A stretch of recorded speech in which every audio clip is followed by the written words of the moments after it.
ಶ್ರೀ ಅನ್ನಪೂರ್ಣಾಯ ನಮಃ.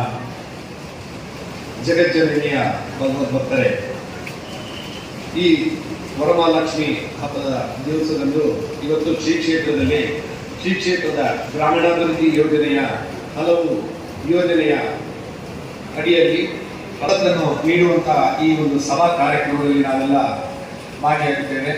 ಈ ಸಭಾ ಕಾರ್ಯಕ್ರಮದ ಅಧ್ಯಕ್ಷತೆಯನ್ನು ಶ್ರೀ ಕ್ಷೇತ್ರದ ಧರ್ಮಕರ್ತರಾದಂತಹ ಡಾಕ್ಟರ್ ಜಿ ಭೀಮೇಶ್ವರ ಜೋಶಿ ಅವರು ಈ ಕಾರ್ಯಕ್ರಮದ ಅಧ್ಯಕ್ಷತೆಯನ್ನು ವಹಿಸಿಕೊಂಡಿದ್ದಾರೆ. ಪೂರ್ವಕವಾದ ಸ್ವಾಗತವನ್ನು ಬಯಸ್ತಾ ಇದ್ದಾರೆ. ಹಾಗೆ ಈ ನಮ್ಮ ಕಾರ್ಯಕ್ರಮದ ಉದ್ಘಾಟನೆಯನ್ನು ನಡೆಸಿಕೊಂಡು ಬಂದಂತಹ ಶ್ರೀಯುತ ವಿ ಸೋಮಣ್ಣನವರು ಸನ್ಮಾನ್ಯ ಪೂರ್ವಕವಾದ ಸ್ವಾಗತವನ್ನು ಬಯಸ್ತಾ ಇದ್ದಾರೆ. ಹಾಗೆ ಇನ್ನೊಬ್ಬ ಮುಖ್ಯ ಅತಿಥಿಗಳಾದಂತಹ ಶ್ರೀಮತಿ ನಯನ ಮೋಟಮ್ಮ ಅವರು, ಮಾನ್ಯ ಶಾಸಕರು, ಮೂಡಿಗೆರೆ ವಿಧಾನಸಭಾ ಕ್ಷೇತ್ರ, ಇವರು ನಮ್ಮೊಂದಿಗಿದ್ದಾರೆ. ಅವರಿಗೂ ಕ್ಷೇತ್ರದ ಪರವಾಗಿ ಹಾಗೂ ನಿಮ್ಮೆಲ್ಲರ ಪರವಾಗಿ ಹೃತ್ಪೂರ್ವಕವಾದ ಸ್ವಾಗತವನ್ನು ಬಯಸ್ತಾ ಇದ್ದಾರೆ. ಅವರು ಮಾನ್ಯ ವಿಧಾನ ಪರಿಷತ್ ಸದಸ್ಯರು ಚಿಕ್ಕಮಗಳೂರು, ಇವರು ಕೂಡ ನಮ್ಮೊಂದಿಗೆ ಈ ಕಾರ್ಯಕ್ರಮದಲ್ಲಿ ಭಾಗವಹಿಸ್ತಾ ಇದ್ದಾರೆ. ಇವರಿಗೂ ಕೂಡ ಶ್ರೀ ಕ್ಷೇತ್ರದ ವತಿಯಿಂದ ಹಾಗೂ ಇಲ್ಲಿ ಸೇರಿದ ನಿಮ್ಮೆಲ್ಲರ ಪರವಾಗಿ ಹೃತ್ಪೂರ್ವಕವಾದ ಸ್ವಾಗತವನ್ನು ಬಯಸ್ತಾ ಇದ್ದಾರೆ. ಕಾರಣಗಳಿಂದ ಶ್ರೀಯುತ ಕೋಟ ಶ್ರೀನಿವಾಸ ಪೂಜಾರಿ ಅವರು ಹಾಗೂ ಶ್ರೀಯುತ SL ಗೋಜೇಗೌಡರವರು ಹಾಗೂ ಶ್ರೀಯುತ MK ಪ್ರಾಣೇಶ್ವರವರು ಈ ಕಾರ್ಯಕ್ರಮಕ್ಕೆ ಆಗಮಿಸಲಿಕ್ಕೆ ಆಗ್ತಾ ಇಲ್ಲ. ಅವರ ಈ ಕ್ಷೇತ್ರದ ಪರವಾಗಿ ಹಾಗೂ ನಿಮ್ಮೆಲ್ಲರ ಪರವಾಗಿ ಈ ಕಾರ್ಯಕ್ರಮಕ್ಕೆ ಅವರಿಗೂ ಕೂಡ ಒಂದು ಸ್ವಾಗತವನ್ನು ಕೊಡ್ತಾ ಇದ್ದೇನೆ. ಹಾಗೆ ನಮ್ಮೊಂದಿಗೆ ಈ ಕಾರ್ಯಕ್ರಮದಲ್ಲಿ ಅತಿಥಿಗಳಾಗಿ ಶ್ರೀಯುತ ನಾಗಭೂಷಣ್ ಬಾಳೆಹೊಳೆ, ಅಧ್ಯಕ್ಷರು ಭಾರತೀಯ ಜನತಾ ಪಾರ್ಟಿ ಕಳಸ, ಇವರು ಇಲ್ಲಿ ಇದ್ದಾರೆ. ಅವರಿಗೂ ಕೂಡ ಕ್ಷೇತ್ರದ ಪರವಾಗಿ ಹಾಗೂ ನಿಮ್ಮೆಲ್ಲರ ಪರವಾಗಿ ಹೃತ್ಪೂರ್ವಕ ಸ್ವಾಗತವನ್ನು ಕೊಡ್ತಾ ಇದ್ದೇನೆ. ಶ್ರೀಯುತ ಕೆ ಶ್ರೇಣಿ ಜೈನ್, ಅಧ್ಯಕ್ಷರು.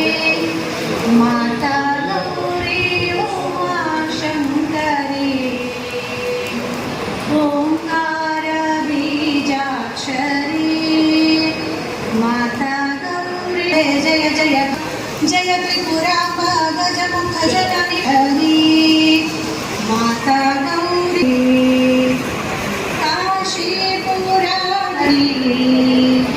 माता ಅಭ್ಯಾಗತರನ್ನ ಬಂದಿರುವಂಥ ಎಲ್ಲ ಫಲಾನುಭವಿಗಳನ್ನ ಭಗವದ್ಭಕ್ತರನ್ನ ಸ್ವಾಗತಿಸ್ತಾ ಇದ್ದಾರೆ. ಶ್ರೀ ಕ್ಷೇತ್ರ ಉದ್ಘಾಟನೆಯನ್ನು ನಡೆಸಿಕೊಂಡು ಬಂದಂತಹ ಶ್ರೀಯುತ ವಿ ಸೋಮಣ್ಣನವರು ಸನ್ಮಾನ್ಯ ಪೂರ್ವಕವಾದ ಸ್ವಾಗತವನ್ನು ಬಯಸ್ತಾ ಇದ್ದಾರೆ. ಹಾಗೆ ಇನ್ನೊಬ್ಬ ಮುಖ್ಯ ಅತಿಥಿಗಳಾದಂತಹ ಶ್ರೀಮತಿ ಕಾರಣಗಳಿಂದ ಶ್ರೀಯುತ ಕೋಟ ಶ್ರೀನಿವಾಸ ಪೂಜಾರಿ ಅವರು ಹಾಗೂ ಶ್ರೀಯುತ SL ಗೋಜೇಗೌಡರವರು ಹಾಗೂ ಶ್ರೀಯುತ MK ಪ್ರಾಣೇಶ್ವರವರು ಈ ಕಾರ್ಯಕ್ರಮಕ್ಕೆ ಆಗಮಿಸಲಿಕ್ಕೆ ಆಗ್ತಾ ಇಲ್ಲ. ಅವರ ಈ ಕ್ಷೇತ್ರದ ಪರವಾಗಿ ಹಾಗೂ ನಿಮ್ಮೆಲ್ಲರ ಪರವಾಗಿ ಈ ಕಾರ್ಯಕ್ರಮಕ್ಕೆ ಅವರಿಗೂ ಕೂಡ ಒಂದು ಸ್ವಾಗತವನ್ನು ಕೊಡ್ತಾ ಇದ್ದೇನೆ. ಹಾಗೆ ನಮ್ಮೊಂದಿಗೆ ಈ ಕಾರ್ಯಕ್ರಮದಲ್ಲಿ ಅತಿಥಿಗಳಾಗಿ ಶ್ರೀಯುತ ನಾಗಭೂಷಣ್ ಬಾಳೆಹೊಳೆ, ಅಧ್ಯಕ್ಷರು ಭಾರತೀಯ ಜನತಾ ಪಾರ್ಟಿ ಕಳಸ, ಇವರು ಇಲ್ಲಿ ಇದ್ದಾರೆ. ಅವರಿಗೂ ಕೂಡ ಕ್ಷೇತ್ರದ ಪರವಾಗಿ ಹಾಗೂ ನಿಮ್ಮೆಲ್ಲರ ಪರವಾಗಿ ಹೃತ್ಪೂರ್ವಕ ಸ್ವಾಗತವನ್ನು ಕೊಡ್ತಾ ಇದ್ದೇನೆ. ಶ್ರೀಯುತ ಕೆ ಶ್ರೇಣಿ ಜೈನ್, ಅಧ್ಯಕ್ಷರು, ಅವರಿಗೂ ಕ್ಷೇತ್ರದ ಪರವಾಗಿ ಹಾಗೂ ನಿಮ್ಮೆಲ್ಲರ ಪರವಾಗಿ ಹೃತ್ಪೂರ್ವಕ ಸ್ವಾಗತವನ್ನು ಕೊಡ್ತಾ ಇದ್ದೇನೆ. ನಮಸ್ಕಾರವನ್ನು ಮಾಡುತ್ತಾ, ಸೋಮಣ್ಣ ಗಣಪತಿಯವರೇ, ಸಿಟಿ ರವಿಯವರೇ, ನಮ್ಮ ಶಾಸಕರೇ ಹಾಗೂ ವೇದಿಕೆ ಮೇಲೆ ಆಸೀನರಾಗಿರ್ತಕ್ಕಂಥ ಎಲ್ಲ ನನ್ನ ಊರಿನ ಮಿತ್ರರೇ, ವೇದ ನಾಗರಿಕರೇ, ಈ ಕ್ಷೇತ್ರದ ಪಾಲ್ಗೊಳ್ಳುತ್ತಾರೆ. ನನ್ನ ಶಾಸನವನ್ನು ಶಾಸಕರು ಮಾಡಬೇಕು. ಸಮಾಜದ ಹಿತದೃಷ್ಟಿಯಿಂದ ಅವತ್ತಿಗೆ ಧರ್ಮವೂ ಅಷ್ಟೇ, ಕಾನೂನು ಅಷ್ಟೇ. ಹಿಂದೆ ಒಂದು ಕಾಲದಲ್ಲಿ ಧರ್ಮದಲ್ಲಿ ಬೇಕಾದಷ್ಟು ವಿಧವಾ ವಿವಾಹ ಇಲ್ಲೇ ಮಾಡೋದು ತಪ್ಪು ಅಂತಾಗಿತ್ತು. ಇವತ್ತಿನ ಕಾಲಕ್ಕೆ ಹಾಕಬಹುದು, ವಿಧವೆಯ ಜೀವನವನ್ನ ಒಂದು ಗಂಡ ಸತ್ತಿದ್ದಾನೆ ಅಂತ ಅನ್ಕೊಳ್ಳಿ, ಆ ಹೆಣ್ಣಿನ ಜೀವನವನ್ನ ಕದಿಯುವಂಥದ್ದು ಧರ್ಮವೇ ಅಲ್ಲ ಅನ್ನುವಂಥದ್ದನ್ನು ಸಮಾಜ ಪ್ರತಿಭಟನೆ ಮಾಡಿ ಆ ವಿಧವಾ ವಿವಾಹ, ಸತಿ ಸಹಕಾರ ಪದ್ಧತಿ ಎಲ್ಲ ಧರ್ಮದ ರೀತಿಯಲ್ಲಿ ಬೇಕಾದಷ್ಟು ಮಾಡಿಫಿಕೇಶನ್ ಆಗಿದೆ. ಅದೇ ರೀತಿ ಕಾನೂನು ಸಹ ಅವತ್ತಿನ ರಿಕ್ವೈರ್ಮೆಂಟ್, ಅವತ್ತಿನ ಅವಶ್ಯಕತೆಗೆ ತಕ್ಕ ಅದಕ್ಕೆ ಬೇಕಾದ ಅಮೆಂಡ್ಮೆಂಟ್ಗಳನ್ನು ಮಾಡಿ ಎಲ್ಲೂ ಸಮಾಜಕ್ಕೆ ಅದಕ್ಕೆ ತೊಂದರೆ ಆಗದ ರೀತಿಯಲ್ಲಿ ಮಾಡಲಿಕ್ಕೋಸ್ಕರನೇ ನಮಗೆ ಶಾಸಕರು ಮತ್ತು ಪಾರ್ಲಿಮೆಂಟ್ ಇರುವುದು. ಅದನ್ನ ದಯಮಾಡಿ ಅಂಗಲಾಚಿ ಬೇಡ್ತೇನೆ ನಿಮ್ಮ ಹತ್ರ, ಎಲ್ಲ ರೈತರ ಪರವಾಗಿ ಬೇಡ್ತಿದ್ದೇನೆ, ಇದನ್ನ ಮಾಡಿ. ಅದು ಇಲ್ಲದಿದ್ದರೆ ನೆಮ್ಮದಿ ಇರತಕ್ಕಂತ ಈ ಒಂದು ಏನು ಸಮಾಜ ಇದೆ ಇದು ಒಂದು ಸರಿ ಕಲುಷಿತ ಆಯ್ತು ಅಂದ್ರೆ ನಿತ್ಯ ನೀರಿಗೆ ಒಂದು ಕಲ್ಲು ಹೊಡೆದ ಹಾಗೆ. ಮತ್ತೆ ಆ ಬ್ರೈನ್ ಅನ್ನು ಸರಿ ಮಾಡ್ಲಿಕ್ಕೆ ಆಗುದಿಲ್ಲ. ಒಂದು ಸರಿ ಕ್ರೂರತೆಯ ಬ್ರೈನ್ ಹಿಡಿತು ನಮ್ಮ ಮೆದುಳು ಅಂತಾದ್ರೆ ಮಾಡ್ಲಿಕ್ಕೆ ಆಗಲ್ಲ. ಇದನ್ನ ದಯಮಾಡಿ ಅರ್ಥ ಮಾಡ್ಕೊಳ್ಳಿ. ಎಲ್ಲ ಅರಣ್ಯವನ್ನು ಬೆಳೆಸ್ತೀವಿ ಅನ್ನೋ ನೆಪದಲ್ಲಿ ಇರೋ ಗಿಡಗಳನ್ನ ಕಡಿಬೇಡಿ. ಈಗ ನೋಡಿ, ಆ 28 ಎಕರೆ ಕೋರ್ಕೊಂಡು ಹೋಗ್ಕೊಂಡು ಅವಂದೇ ಅಂತ ನಾಳೆ ತೀರ್ಮಾನ ಮಾಡ್ಕೊಂಡು ಬಂದ್ರೂ ಇಲ್ಲಿ ಏನೂ ಇರಲಿಲ್ಲ. ಅಲ್ಲಿ ಗೆದ್ದ, ಇಲ್ಲಿ ಸತ್ತ. ಆದ್ರೂ ಬದಲು ಅವ್ರನ್ನ ಬೌಂಡ್ರಿ ಮಾಡಿ ಹಾಗೆ ಇಲ್ಲಿ ಕೋರ್ಟಲ್ಲೇ ತೀರ್ಮಾನ ಆಗ್ತದೆ. ಒಂದು. ಎರಡನೇದಾಗಿ ನಾನು ಒಂದೇ ಕೇಳುವಂತ ಕ್ವಶನ್, ದಯಮಾಡಿ ಅಧಿಕಾರಿಗಳು ಬೇಜಾರು ಮಾಡಬಾರ್ದು, ಶಾಸಕರು ಬೇಜಾರು ಮಾಡಬಾರ್ದು. ಯಾಕಂದ್ರೆ ಮಗು ಒಳಗೆ ಹೋದ್ರೆ ತಾಯಿ ಹಾಲು ಕೊಡೋದಿಲ್ಲ. ನಿಮ್ಗೆಲ್ಲ ಬೇಜಾರಾಗುತ್ತೆ ಅಂತ ನಾನು ಏನೋ ಮತಸ್ತುತಿ ಮಾತಾಡ್ಕೊಂಡು ನೀವು ಹೊರಗೆ ಕಳಿಸಿದ್ರೆ ನಮ್ಮ ಭಕ್ತರಿಗೆ ಅನ್ಯಾಯ ಮಾಡಿದ್ರೆ, ನಾನು ರೈತರಿಗೆ ಅನ್ಯಾಯ ಮಾಡಿದ್ರೆ ಈ ಜಾಗದಲ್ಲಿತ್ತು. ಹಾಗಾಗಿ ದಯಮಾಡಿ ನೀವು ಅಂದಾಜು ಬೇಡ್ತೇನೆ, ರಾಮದೇವರು ಮಾತು ತಪ್ಪುವಾಗಬಹುದು, ಬೇಜಾರು ಮಾಡಬೇಡಿ. ನನ್ನನ್ನು ದಯಮಾಡಿ ಅರ್ಥ ಮಾಡಿಕೊಳ್ಳಿ. ನೋಡಿ, ಇದು 15 ವರ್ಷದಿಂದ ಒತ್ತುವರಿ ಆಗಿದೆ. ಅವತ್ತು ನಿಮ್ಮ ಸರ್ಕಾರ ಇತ್ತು, ಅವತ್ತು ರೈತರು ಇದ್ರು, ಫಾರೆಸ್ಟ್ ಇದ್ರು, ಗಾರ್ಡ್ ಇದ್ರು, DFO ಇದ್ರು, ತಹಶೀಲ್ದಾರ್ ಇದ್ರು, AC ಇದ್ರು, DC ಇದ್ರು. ಅವತ್ತು ಯಾಕೆ ಬಿಟ್ರಿ ಸ್ವಾಮಿ? ಅವತ್ತು ಲಂಚ ತಗೊಂಡು ಹೇಗೋ ಮಾಡಿ ನಮ್ಮ ಎನ್ಕ್ರೋಚ್ಮೆಂಟ್ ಅನ್ನ ನಾವು ಮಾಡಿ ಕೋಟ ಮಾಡಿಬಿಟ್ರಿ. ಇವತ್ತು ಇನ್ನೇನು ಫಸಲು ಕೊಯ್ದು ಮಕ್ಕಳು ಮೊಮ್ಮಕ್ಕಳ ಜೊತೆ ಏನೋ ಒಂದು ನೆಮ್ಮದಿ ಕಾಣುವ ಸಾಲ ತೀರ್ತು ನೋಡಿದ್ರೆ ಆ ಗಿಡ ಕೀಳಕ್ ಬಂದಿದ್ದೀವಿ. ಇದೊಂದು ಮಾನವ ಧರ್ಮನ. ಕುವೆಂಪು ಹೇಳೋದ್ರಿಂದ ಮೊದಲು ಮಾನವನಾಗಯ್ಯ, ಆಮೇಲೆ ನೀವು ದೇವರಾಗೋದು, ಶಾಸಕನಾಗೋದು, ಮುಖ್ಯಮಂತ್ರಿ ಆಗೋದು, ಪ್ರಧಾನಮಂತ್ರಿ ಆಗೋದು, ಎಲ್ಲರೂ ಮತ್ತೆ ಫಸ್ಟ್ ಮಾನವನಾಗಿ ಎಂಪತಿ ತೋರಿಸಿ. ನಮಗೆ ಸಿಂಪತಿ ಬೇಡ. ನಿಮ್ಮದು ಯಾವ ಅಧಿಕಾರಿಗಳು ಶಾಸಕರ ಸಿಂಪತಿ ಬೇಡ, ಲಿಪ್ ಸಿಂಪತಿ ಬೇಡ. ಅಯ್ಯೋ ವಯಸ್ಸಲ್ಲಿ ನಿಮ್ಗೆ ಹಿಂಗಾಗಬಾರ್ದಿತ್ತು, ಅಯ್ಯೋ ಶಾಸಕ ಹಿಂಗಾಗಬಾರ್ದಿತ್ತು, ರೈತರಿಗೆ ಬೇಡ. I want empathy. ಪಕ್ಕದ ಮನೆಯಲ್ಲಿ ಆಗಿದೆ ನನ್ನ ಬುದ್ಧಿಯ ಗೊತ್ತಿದೆ. ಯಾಕಂದ್ರೆ ನಾನು ಇದಕ್ಕೆ ಹಳೆ ರೋಗಿ. ಅನಾವಶ್ಯಕವಾಗಿ ನನಗೆ ಗೊತ್ತಿಲ್ಲದ ಹಾಗೆ ನನ್ನ ಜಾಗವನ್ನು ಲ್ಯಾಂಡ್ ಬ್ಯಾಂಕಿಗೆ ಟ್ರಾನ್ಸ್ಫರ್ ಮಾಡಿ ಇದೇ ಅಧಿಕಾರಿಗಳು ಅದನ್ನು ಸರಿ ಮಾಡ್ಕೊಳ್ಳಿ. 35 ವರ್ಷ ಹೋರಾಡಿದ್ದೇನೆ. ಎಷ್ಟೋ ಜನ ಗಂಡ ಹೆಂಡತಿ ಇಬ್ಬರು ನಾವು ಮಳೆಗಾಲದಲ್ಲಿ ತಲೆ ಬಿಸಿಯಾಗಿ ಎಷ್ಟೋ ದಿನ ಹಾಸಿಗೆಯಲ್ಲಿ 12 ಗಂಟೆ ರಾತ್ರಿ ಒತ್ತಿದ್ದೇವೆ ಇಬ್ಬರು. ಮುಂದೆ ಎಲ್ಲಿ ಹೋಗೋದು ನಾವು? ಇನ್ನು ಇದು ಖಾಲಿ ಆದ್ರೆ ಇನ್ನೇನಿಲ್ಲ, ನಮ್ಗೇನು ಮಾಡ್ಲಿಕ್ಕೆ ಗೊತ್ತಿಲ್ಲ. ಯಾಕಂದ್ರೆ ನಾವು PUC ಅಷ್ಟು ಬಾಲಿಯಲ್ಲಿ ಡಿಗ್ರಿ ಓದ್ತಾವಲ್ಲ, ಪೆಟ್ರೋಲ್ ಬಿಡಬೇಕು, ಇಲ್ಲಿ ಸೌದೆ ಹೊಡೆಯಬೇಕು. ಮೊಮ್ಮಕ್ಕಳು ಹುಟ್ಟಿ ಆಗಿದೆ, 60 ವರ್ಷ ಆಗಿದೆ. ಪುಣ್ಯಕ್ಕೆ ಆ ತಾಯಿ ಅನ್ನಪೂರ್ಣೇಶ್ವರಿ ಅನುಗ್ರಹದಿಂದ ನನಗೇನು ಸುಪ್ರೀಂ ಕೋರ್ಟ್ ಅಲ್ಲಿ ಜಯ ಸಿಕ್ತು. ಇವತ್ತು ನಿಮ್ಮೆದುರಿಗೆ ಮಾತಾಡ್ತಿದ್ದೇನೆ. ಇದರ ಇಷ್ಟೊತ್ತಿಗೆ ಬೆಂಗಳೂರು ಎಲ್ಲೋ ಕಸ ಗುಡಿಸ್ತಾ ಇರೋದಿತ್ತು ನಾನು. ಈ ಪರಿಸ್ಥಿತಿ ಒಬ್ಬ 3 ಎಕರೆ 5 ಎಕರೆ ಬಂದ್ರೆ ಏನಾಗಬಹುದು? ಇದು ನನಗೆ ಆಗ್ತದೆ ಬೇಟೆ. ಅವ ಕತ್ತಿ ಹಿಡಿತಾನೆ. ಆ ಕತ್ತಿ ಹಿಡಿದ ಬಿಡಿಸಕ್ಕೆ ಯಾವ ಸರ್ಕಾರ ಕೈಲೂ ಆಗಲ್ಲ, ಯಾವ ಮಠಾಧಿಪತಿ ಕೈಲೂ ಆಗಲ್ಲ, ಯಾವ ಧರ್ಮಾಧಿಕಾರಿಯೂ ಆಗಲ್ಲ. ಧರ್ಮಾಧಿಕಾರಿಗಳು ಎಚ್ಚರ ಮಾಡ್ಕೊಳ್ಳಿ, ಮಠಾಧಿಪತಿಗಳು ಎಚ್ಚರ ಮಾಡ್ಕೊಳ್ಳಿ. ನಿಮ್ಮ ದೇವಸ್ಥಾನ, ಮಠ, ಬಸ್ತಿ, ಮಸೀದಿ, ಚರ್ಚು ಇದೆ ಅಂತಾದ್ರೆ ಭಕ್ತರು ಇರುವುದಿಲ್ಲ. ಭಕ್ತರನ್ನ ಹಾಳಾಗೋದನ್ನ ನೀವು ನೋಡ್ತಾ ಕಣ್ಣಕ್ಕೆ ಕೂತ್ರಿ ಅಂದ್ರೆ 1 ಮಾರ್ಗ ಇಡೀ ನಮ್ಮ ದೇಶವೇ ಮುಚ್ಚಬೇಕಾದ ಪರಿಸ್ಥಿತಿ ಬರ್ತದೆ.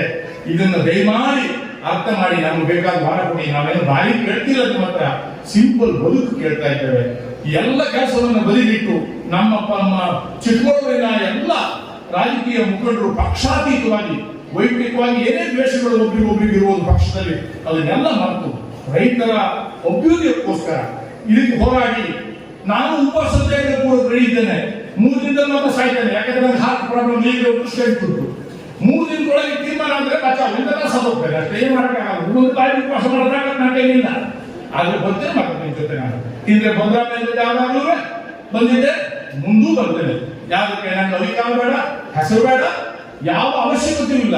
ನಾನು ಈ ಮನದಲ್ಲಿ ಹುಟ್ಟಿದ್ದಕ್ಕೆ ನನ್ನ ಹಿರಿಯರು ಏನು ಸಮಾಜ ಸೇವೆ, ರೈತರ ಸೇವೆ ಮಾಡಿಕೊಂಡು, ಕ್ಷೇತ್ರ ಸೇವೆ ಮಾಡಿಕೊಂಡು ಬಂದಿದ್ದಾರೆ. ನಮ್ಮ ಕಾಲಕ್ಕೂ ಅದನ್ನು ಮಾಡಿಕೊಂಡು ಡೆಟ್ಮೆಂಟಿಗೆ ಹೋಗುವಾಗ ನಾನು ಸಾಯುವ ಕೈನಲ್ಲಿ ನನಗೆ ಅಯ್ಯೋ ನಿನ್ನ ಕರ್ತವ್ಯವನ್ನು ಲೋಪ ಮಾಡಿದ್ದೆ, ನಿನ್ನ ಸ್ವಾರ್ಥಕ್ಕೋಸ್ಕರ ಅನ್ನಪೂರ್ಣಿಸಿ ಹೇಳುವ ಮಟ್ಟಕ್ಕೆ ಇಲ್ಲದೆ ನೆಮ್ಮದಿಯಾಗಿ ಸಾವನ್ನು ಮಾಡಲಿಕ್ಕೋಸ್ಕರ ಈ ಪ್ರಯತ್ನವನ್ನು ಮಾಡ್ತಿರುತ್ತಾನೆ. ಯಾಕಂದ್ರೆ ಇನ್ನು ನೋಡ್ಲಿಕ್ಕೆ ಆಗೋದಿಲ್ಲ. ಬಹಳ ನೋವಾಗ್ತದೆ ಸಮಾಜದಲ್ಲಿ ನನಗೆ. ಆ ಒಂದು ಭಕ್ತ ಹಿಂದಿನ ಒಂದು ಕೆಜಿ ಅಡಿಕೆ ಹಾಕಿ ತಾಯಿಗೆ ಪ್ರಧಾನವಾಗಿ ನನಗೆ ಅಡಿಕೆ ತೋಟ ಇಲ್ಲ ಅಂತಾದ್ರೆ ಇದೊಂದು ವ್ಯವಸ್ಥೆನ ಸ್ವಾಮಿ, ಇದೊಂದು ಧರ್ಮ. ಈ ಧರ್ಮ ಬೇಕಾ ನಮಗೆ? ಈ ಕಾನೂನು ಬೇಕಾ? ಈ ಸರ್ಕಾರ ಬೇಕಾ ನಮಗೆ? ಇದನ್ನ ದಯಮಾಡಿ ಅರ್ಥ ಮಾಡ್ಕೊಳ್ಳಿ. ಯಾರಿಗೂ ನಾನು ದೂಷಣೆ ಮಾಡೋದಿಲ್ಲ. ಮುಖ್ಯಮಂತ್ರಿಗಳು ಇವತ್ತು ಬಡಜನರ ಹಿತಾಸಕ್ತಿಯಿಂದ ಕಾಯ್ತೇವೆ ಅನ್ನೋದ್ರಲ್ಲಿ ಎಲ್ಲ ಕಡೆ ಅನ್ನದಾನವನ್ನು ಮಾಡಲಿಕ್ಕೋಸ್ಕರ ಅನ್ನದ ಊಟವನ್ನು ಕೊಡುವಂತ ವ್ಯವಸ್ಥೆಯನ್ನು ಮಾಡಿದ್ದಾರೆ. ತುಂಬಾ ಅನ್ನಪೂರ್ಣೇಶ್ವರಿ ಮಾಡೋ ಕೆಲಸ ಅವರು ಮಾಡಿದ್ದಾರೆ. ಅವ್ರ ಬಗ್ಗೆ ತುಂಬಾ ಗೌರವ ಇದೆ ನನಗೆ. ಅಂತಹ ಒಬ್ಬ ಮುಖ್ಯಮಂತ್ರಿ ಬಡಜನರ ಪರವಾಗಿರ್ತಕ್ಕಂಥ ಒಬ್ಬ ಮುಖ್ಯಮಂತ್ರಿಯನ್ನ ಕೈಕಾಲು ಹಿಡಿದಾದ್ರೂ ಇದನ್ನೊಂದು ಸ್ಯಾಂಕ್ಷನ್ ಮಾಡಿಸಿ ಇವತ್ತು ತನಕ ಯಾರ್ಯಾರು ಅದು ಫಾರೆಸ್ಟ್ ಇರ್ಬೋದು, ರೆವಿನ್ಯೂ ಇರ್ಬೋದು, ಯಾರ್ಯಾರು ಎನ್ವಿರಾನ್ಮೆಂಟ್ ಇದ್ದಾರೆ ಅದನ್ನು ಸರ್ವೆ ಮಾಡಿಸಿ ಆ ಜಾಗಗಳನ್ನು ಅವ್ರಿಗೆ ರೀಸನ್ ಕೊಡಿ, ಉಳಿದ ಜಾಗ ರಿಸರ್ವ್ ಫಾರೆಸ್ಟ್ ಅಂತ ಡಿಕ್ಲೇರ್ ಮಾಡಿ ಯಾವನಾರು ಒಳಗೋದು ಸಮೇತ ಅವನಿಗೆ ಪಾಸಿಗೆ ಹಾಕಿ ನಾವು ಅಡ್ಡ ಬರೋದಿಲ್ಲ. ಇಷ್ಟನ್ನ ಹೇಳ್ತಾ ನಾ ಏನಾದರೂ ಅತಿಯಾಗಿ ಮಾತಾಡಿದ್ರೆ ದಯಮಾಡಿ ಕ್ಷಮಿಸಬೇಕು.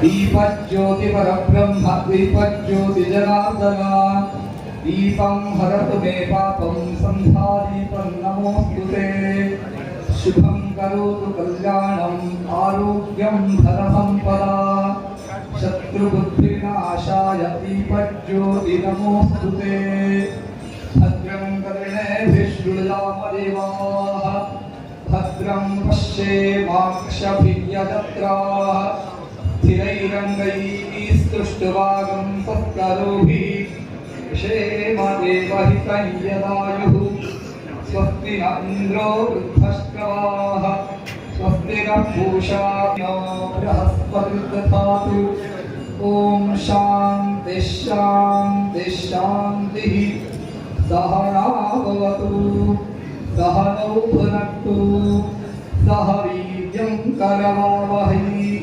तेजस्विनावधीतमस्तु मा विद्विषावहै. ಫಲಾನುಭವಿಗಳು ಯಾರಿದ್ದೀರಾ ದಯವಿಟ್ಟು ತಗೊಳ್ಳಿ. ಹಂಚಿನ ಫಲಾನುಭವಿಗಳು ಯಾರಿದ್ದೀರಾ? ಕ್ಷೇತ್ರದಿಂದ ಹಂಚಿ ಪಡ್ಕೊಳ್ತಿರೋರು ಯಾರಿದ್ದೀರಾ? ಮುಖ್ಯೋಪಾಧ್ಯಾಯರು ಸರ್ಕಾರಿ ಹಿರಿಯ ಪ್ರಾಥಮಿಕ ಶಾಲೆ ಹರಗಿ, ಶಿಕಾರಿಪುರ ತಾಲೂಕು, ಶಿವಮೊಗ್ಗ ಜಿಲ್ಲೆ. ಇವುಗಳನ್ನು ದಯಮಾಡಿ ಕಟ್ಟೆಗಳನ್ನು ಸ್ವೀಕಾರ ಮಾಡಬೇಕು. ಹಂಚಿನ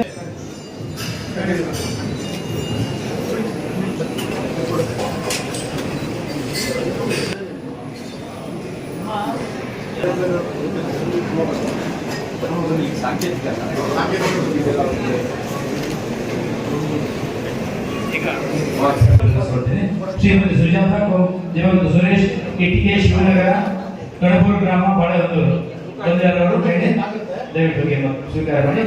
ಹಾಗೆ ಇದು ಸಾಂಕೇತಿಕವಾಗಿ ಆ ಯೋಜನೆಯ ಫಲಾನುಭವಿಗಳಿದ್ದಾರೆ.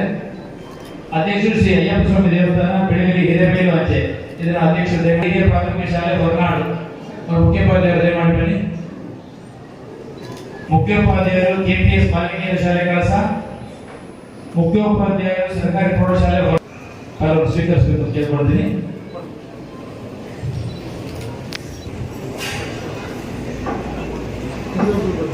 ಸಮೃದ್ಧಿ ಯೋಜನೆಯಲ್ಲಿ ಕೃಷಿ ಉಪಕರಣಗಳನ್ನ ರೈತರಿಗೆ ವಿತರಣೆ ಮಾಡಲಾಗುತ್ತೆ. ಇದು ಸಾಂಕೇತಿಕವಾಗಿ ಶ್ರೀ ನಾಗೇಂದ್ರ ಜಿ ಶ್ರೇಣಿಕ ಅವರು ಎಲ್ಲರೂ ಸೇರಿ ವಿತರಣೆ ಮಾಡೋದು ಅಂತ ಹೇಳ್ಕೊಳ್ತೀನಿ. ಹಾಗೆ ಶ್ರೀ ಹೂವಪ್ಪ ಬಿನ್ ಬಾಬು ಪೂಜಾರಿ ಮಾಳಿನಾಡು ಕುವೆ ಅಂಚೆ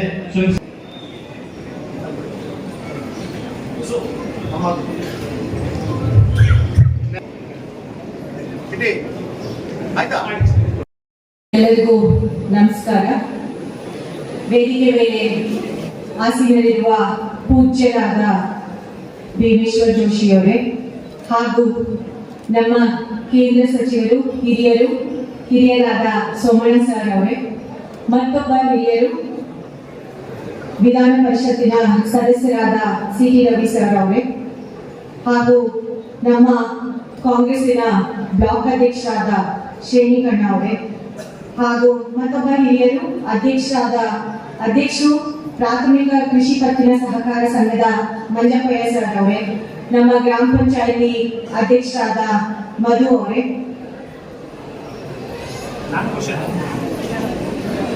ಹಾಗೂ ನಾಗಭೂಷಣ್ ಸರ್ ಅವರೇ ಹಾಗೂ ಇಲ್ಲಿ ಬಂದಿರುವ ಎಲ್ಲ ಫಲಾನುಭವಿಗಳೇ ಹಾಗೂ ಎಲ್ಲ ಭಕ್ತಾದಿಗಳೇ ಹಾಗೂ ಬಂಧುಗಳೇ,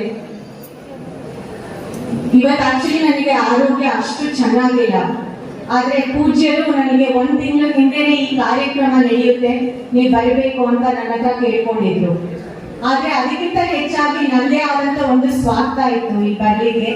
ಯಾಕಂದ್ರೆ ಇವತ್ತು ವರಮಹಾಲಕ್ಷ್ಮಿ ವ್ರತ, ಸೊ ತಾಯಿ ಅನ್ನಪೂರ್ಣೇಶ್ವರಿಯ ಆಶೀರ್ವಾದ ನನಗೆ ಬೇಕಿತ್ತು ಹಾಗೂ ನಮ್ಮ ಕ್ಷೇತ್ರಕ್ಕೆ ಬೇಕಾಗಿತ್ತು.